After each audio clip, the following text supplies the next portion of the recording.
Coronavírus. O que você precisa saber e fazer. O coronavírus é um vírus que causa doença similar a uma gripe. Ele é transmitido pela saliva, espirro, tosse ou aperto de mãos. Os sintomas são febre, tosse ou dificuldade de respirar. Para se prevenir, lave bem as mãos com água e sabão ou use álcool em gel. Cubra nariz e boca ao espirrar ou tossir. Mantenha os ambientes ventilados e evite aglomerações se estiver doente. Caso apresente os sintomas, ligue 136 ou procure uma unidade de saúde. Olá, crianças! Tudo bem com vocês? Vamos então iniciar mais uma aula de língua portuguesa? Hoje nós temos uma atividade avaliativa com o valor de 5 pontos. Então vamos lá fazer com bastante atenção, bastante capricho. Vamos fazer a leitura do textinho O Leão e o Rato. Observem só, começa com uma imagem. Temos aqui, um leão, parece estar preso, né? E um ratinho aqui do lado. Vamos ver por que é essa imagem que foi colocada aqui logo abaixo do título? Estava um rato prestes a ser devorado por um gato faminto, quando um leão que passava por perto, comovido com seu desespero, espantou o gato para longe. Refeito do susto, o ratinho agradeceu. Muito obrigado por salvar minha vida, majestade. O senhor é o rei da floresta e não precisaria se incomodar com um ser tão insignificante como eu. Mas um dia eu hei de lhe retribuir este favor. O leão, que não havia feito aquilo pensando em recompensa, seguiu o seu caminho. Pobre ratinho, como poderia ele retribuir um favor ao rei dos animais? No dia seguinte, o leão estava andando distraído, quando pisou numa rede estendida para aprisioná-lo. Assim que pôs a pata na armadilha, a rede se fechou sobre o seu corpo. Ai de mim, ficarei aqui a noite inteira, até que cheguem os caçadores e me matem, sem dó nem piedade. Eis que pela estrada vem passando o ratinho, seu amigo. Ao ver o leão naquela situação, prontificou-se no mesmo instante. Já que vou retribuir o favor que você me fez, e pôs-se a roer as cordas até livrar o leão da rede dos caçadores. Fábulas de Esopo, adaptação de Ivana Arruda Leite. Aqui, como sempre, né, a referência de onde foi retirado este texto. É uma historinha bem legal, né? Contando aqui o favor que um leão fez para o ratinho e depois o ratinho pôde sim retribuir esse favor ao leão, né? Então, um favor pagou o outro. É como aquele ditado, uma mão lava a outra. Quando um precisou do outro, ele estava lá para ajudar. Agora responda. Número 1. Quem são os personagens da história? Então, vocês vão reler ali o texto e ver quem faz parte da história, quem que aparece na história e escrever aqui os personagens, quem que participa da história. Número 2. A fábula recebeu este título por quê? Então, o título da fábula é qual? O Leão e o Rato. Por que ela recebeu este título? Porque indica que o leão é o rei dos animais? É isso que quer dizer o leão e o rato? O título? Quer dizer que o leão é o rei? Se for isso, marca um X. Indica quem são os personagens principais? Tá falando que ali no textinho os personagens principais são o leão e o rato? Ou indica que o leão e o rato são personagens secundários? Personagens principais são aqueles dos quais mais se é tratado na história. Ou secundários, aqueles que aparecem só por um momento. Marquem um X na resposta adequada. A atitude do leão para salvar o rato demonstra inveja do gato? Será que o leão tinha inveja do gato? Será que ele tinha piedade pelo rato, por isso que ele ajudou? Será que ele desprezava o rato? O leão desprezava o rato, por isso que ele ajudou ele? Ou será que ele foi egoísta por ser o mais forte e ele não se importava com os outros? Vejam qual que se encaixa aí com o leão e marquem um X. Número 4. O sentimento do rato em relação à atitude do leão indica astúcia. Será que o rato foi astuto com relação à atitude do leão? O leão tinha ajudado ele e ele retribuiu. Então, ele tinha astúcia? Ele tinha vaidade? Ele estava sendo vaidoso? Ele tinha gratidão? Ele estava sendo grato por o leão ter feito algo para ele? Ou ele estava mostrando liberdade? Número 5. O ensinamento coerente com os fatos desta fábula é... Então, qual é o ensinamento que eu posso tirar desta fábula, deste texto? Que o orgulho leva à morte? Será que tem a ver com isso?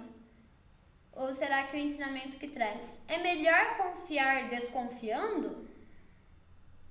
Quando a sorte muda, os fortes necessitam dos fracos? Ou aos poderosos tudo se desculpa, aos miseráveis nada se perdoa?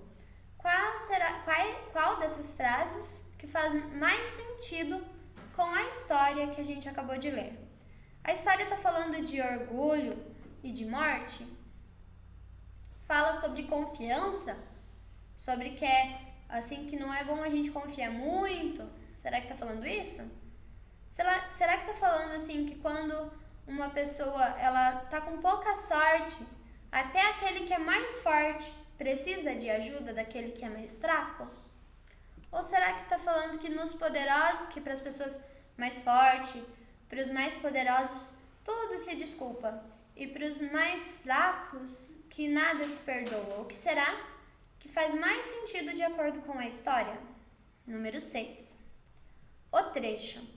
Quando pisou numa rede estendida para aprisioná-lo, comprova que os caçadores pretendiam. O que os caçadores queriam fazer? Ajudar o leão? Os caçadores, eles queriam ajudar o leão? Marquem um X na resposta certa, tá? Eles queriam ajudar o rato? Eles queriam testar a armadilha? Ou eles queriam caçar um animal? Pensem e respondam com um xizinho. Número 7. O adjetivo pobre, empregado no quarto parágrafo, expressa falta de amor, falta de dinheiro, motivo de orgulho ou que merece compaixão. O adjetivo pobre, vamos reler então no quarto parágrafo? Vamos lá.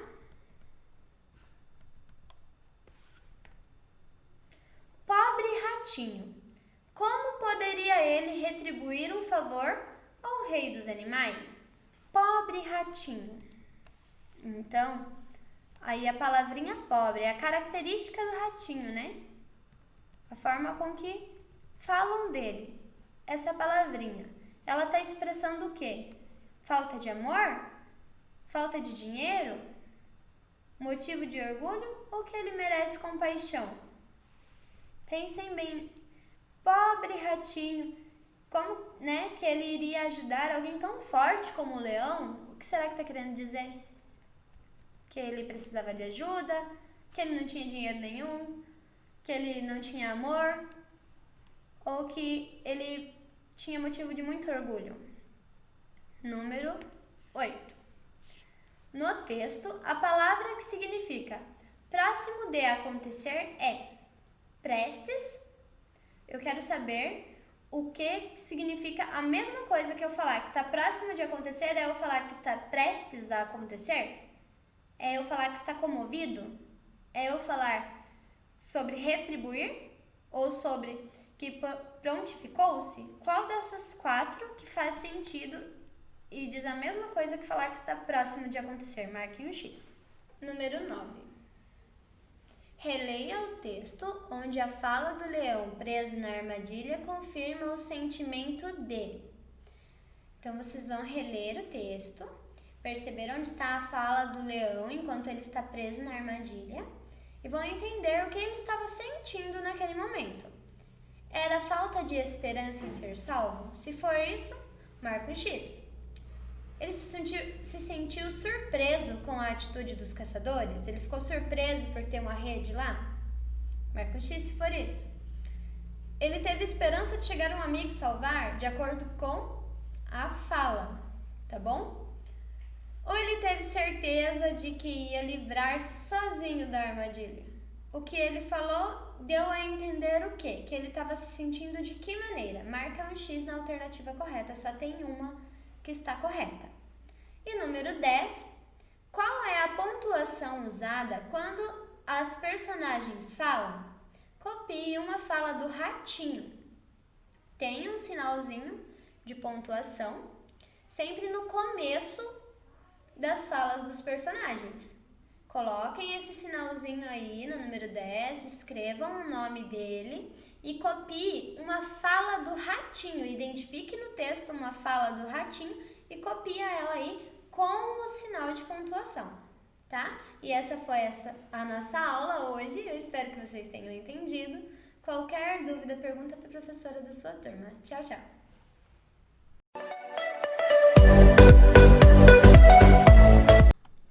Olá, crianças, tudo bem com vocês? Espero que vocês estejam muito bem aí em suas casas. Hoje nós vamos para a nossa terceira atividade com a disciplina de ciências, dando continuidade aí na apostila que vocês receberam na nossa sexta semana.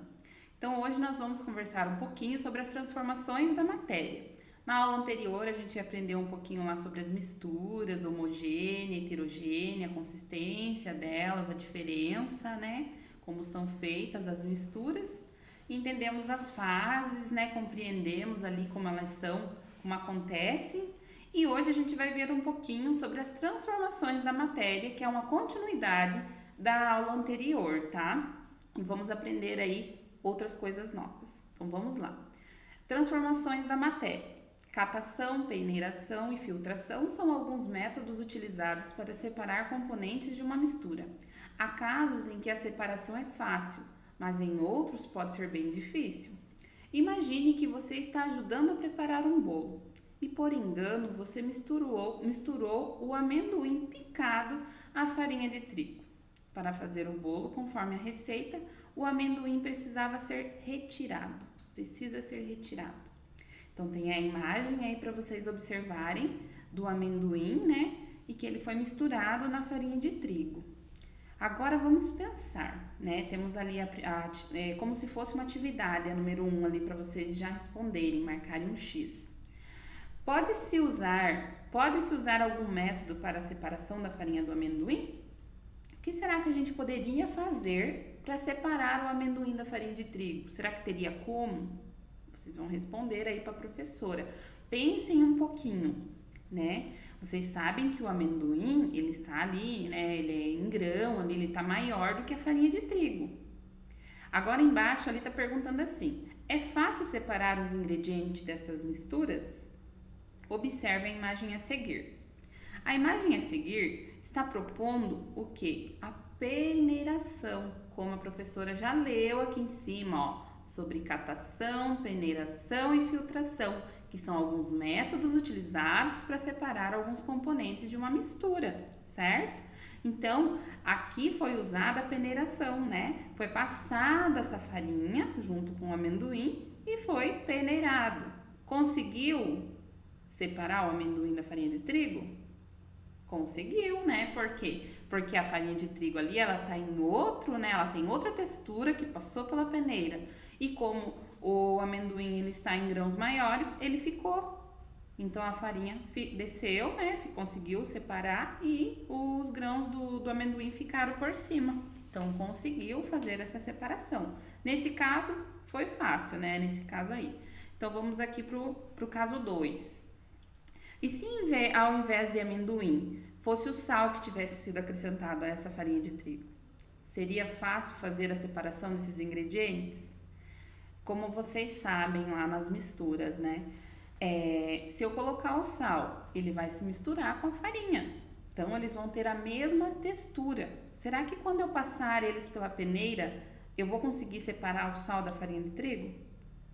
Então, vocês vão relembrar aí um pouquinho e vão, né, fazer essa associação. Será que sim? Será que não? Será que vai ficar fácil eu peneirar uma coisa que tem a mesma textura que a outra? Será que ele não vai descer junto? Né? Então, é uma coisa assim que a gente faz aí em casa, né? Quando a gente pode fazer esse teste em casa sobre a peneiração desse material para vocês estarem observando, porque o sal ele se misturou com a farinha de trigo, certo? Na verdade, os dois são ali uma mistura, mas um eu consegui separar e o outro não, vai ficar difícil de eu separar, né? O sal do trigo. Então, agora nós vamos ler aqui as transformações irreversíveis. Eu já vou explicar para vocês o que é essa palavrinha irreversíveis, tá bom? Os ingredientes para fazer um bolo são misturados antes dele ser assado. Depois de misturados, os ingredientes se tornam uma mistura homogênea, que é a massa do bolo ali. E a sua separação não é mais possível. Na massa do bolo crua, há ovos, farinha, açúcar, fermento, margarina e leite ou outro líquido que a gente acrescenta na preparação do bolo, além de outros ingredientes mais. Vocês já observaram quando a mamãe vai fazer um bolo, né, que ela coloca ali todos os ingredientes na massa do bolo e ela todos os ingredientes que ela coloca em cima da mesa para ela preparar antes o bolo, então eles estão ali todos na parte inicial, como matéria inicial. E após, quando ela coloca ali na batedeira ou quando ela mistura tudo na tigela, ele já forma uma massa diferente, porque eu misturei tudo aquilo ali.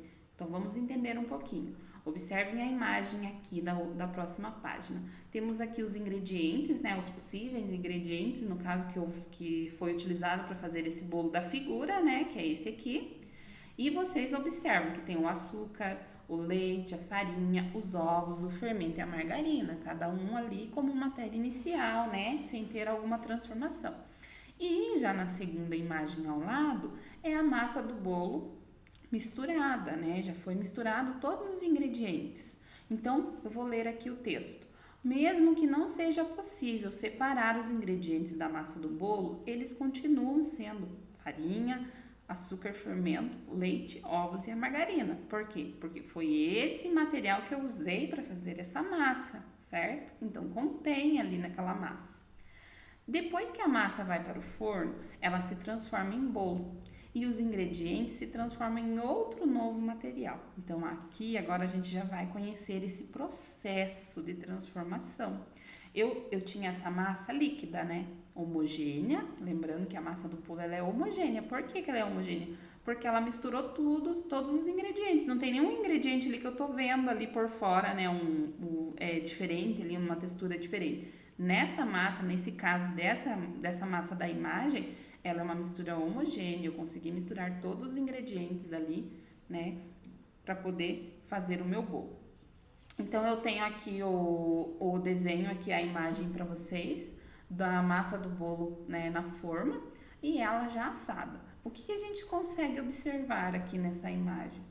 A gente sabe que a massa do bolo, ela ficou uma massa mais mole, né? Quando a gente bate, ela fica uma massa mais líquida, dependendo aí da receita. E quando a gente coloca ela no forno para assar, a temperatura, o calor, ele ajuda ele ajuda com que essa massa, ela cresça e fique mais firme. Então, aqui a gente já pode ver um fator que influencia nessa mudança, né, de uma transformação desse material. Então, ele estava ali na forma líquida, né, mais mole, e quando ele é colocado no forno, né, quando aquece o forno e deixa lá o período certo para assar, ele sai com uma outra textura, um outro sabor, né, o cheiro, muda tudo. Os ingredientes, quando eles passam por essas transformações, eles mudam, eles se transformam em um outro, né, material. É um bolo, mas agora ele está com uma outra textura. Então, aqui agora vocês vão responder aqui a letra A e a B, considerando o que você já conhece e já aprendeu, responda. Como era a massa do bolo antes dela assar? Né, a gente já comentou aqui, então tá bem simples. Na letra B, como ficou a massa depois de assada? Então, são observações que vocês vão fazer aí nessa imagem. E quando a mamãe vai fazer o bolo também, vocês observem essa mistura aí dos ingredientes, né? Essa massa homogênea, como ela fica, e lembrem das da aula anterior e da aula de hoje, para vocês poderem estar fazendo essa análise aí, certo? Aqui na imagem a seguir, temos aqui a primeira etapa aqui. Temos a imagem 1, aqui dos ovos. Temos a imagem 1, a 2 e a 3. Na primeira aqui, nós temos os ovos crus. Conseguimos ver os ovos ali, né, inteiros ainda, foram quebrados, colocados num recipiente. Na imagem 2, ele já foi para a panela em forma de omelete, e na 3 ele já está pronto para servir, né?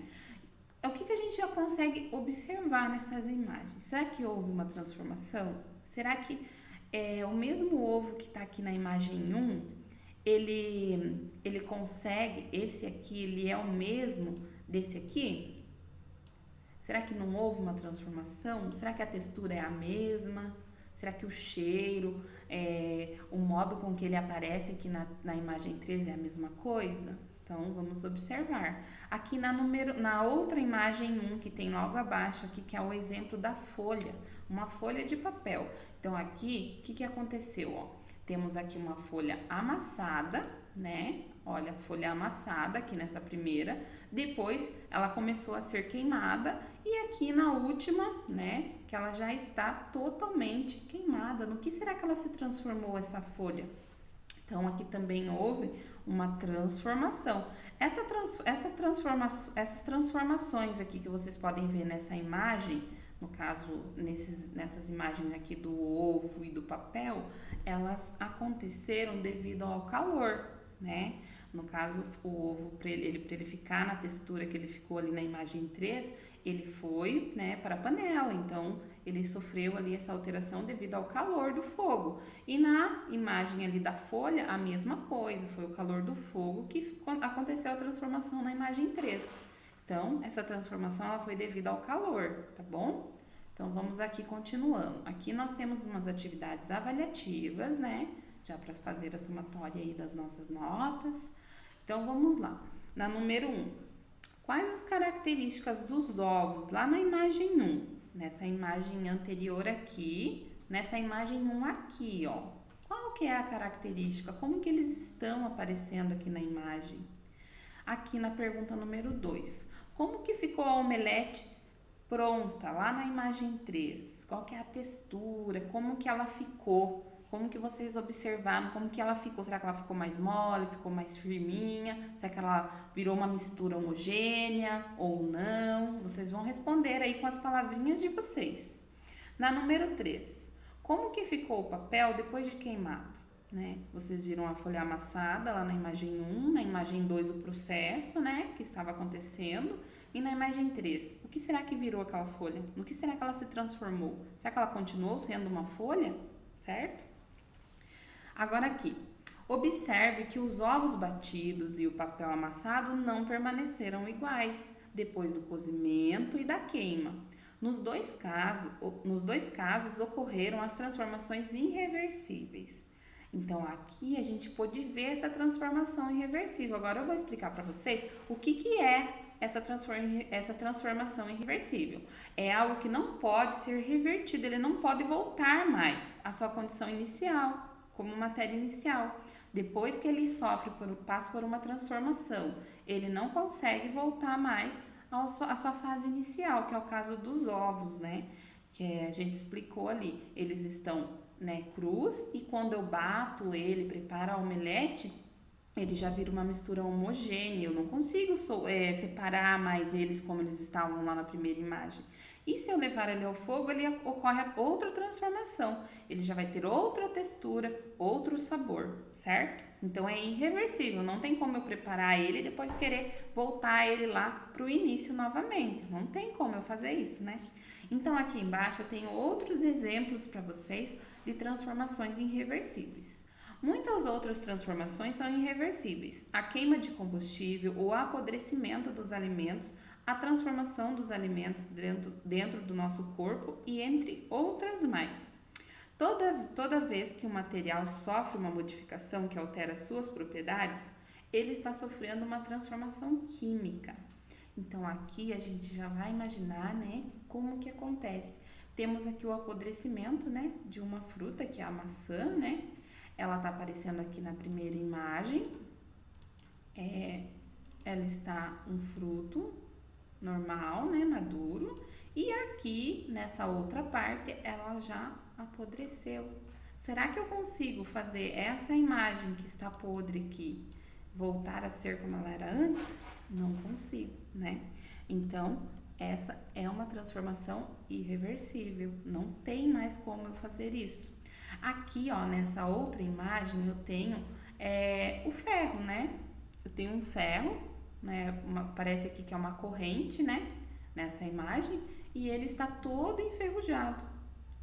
Isso também é uma transformação irreversível. Provavelmente essa ferrugem aqui, ela foi exposto aí, esse material aqui, no caso o ferro ou o alumínio, né? Ele foi exposto à água, ficou aí no tempo, né?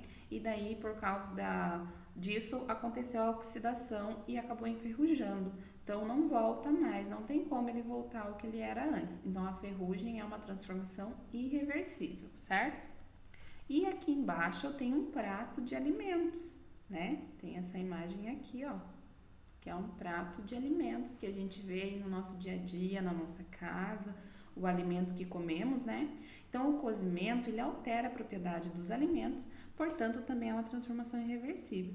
Como assim, professora? É o caso do ovo novamente. Se eu quebro um ovo lá no copo, para mim, antes de eu colocar ele para cozinhar, ele está líquido, né? Ele está numa textura diferente. E eu coloco ele para cozinhar, né? Após lá 15 minutos de cozimento, se eu for abrir aquele ovo, ele vai estar com uma textura diferente de quando ele estava cru. E ele não volta mais. É uma transformação que não tem como voltar. Não tem como eu voltar atrás mais, certo? Então, agora, vocês vão responder essas atividades para a professora. Continuar respondendo, né? Que vocês já responderam outras ali na parte de cima, né? Número 4. Escreva 2 transformações que fazem parte do seu dia a dia. Então, agora vocês vão observar aí no dia a dia, junto com a mamãe, não vão querer cozinhar nada sozinho, não é para fazer isso.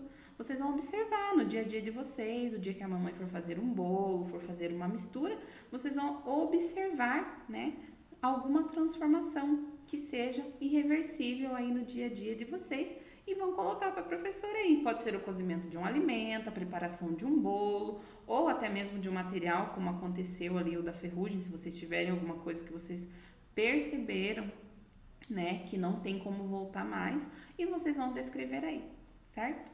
Então, a nossa aula de hoje foi essa. Qualquer dúvida, estou à disposição. As professoras de vocês também estão lá nos grupos do WhatsApp aguardando vocês. Se vocês tiverem dúvida, vocês procurarão seus professores. E até mais, fiquem todos com Deus. Tchau, tchau.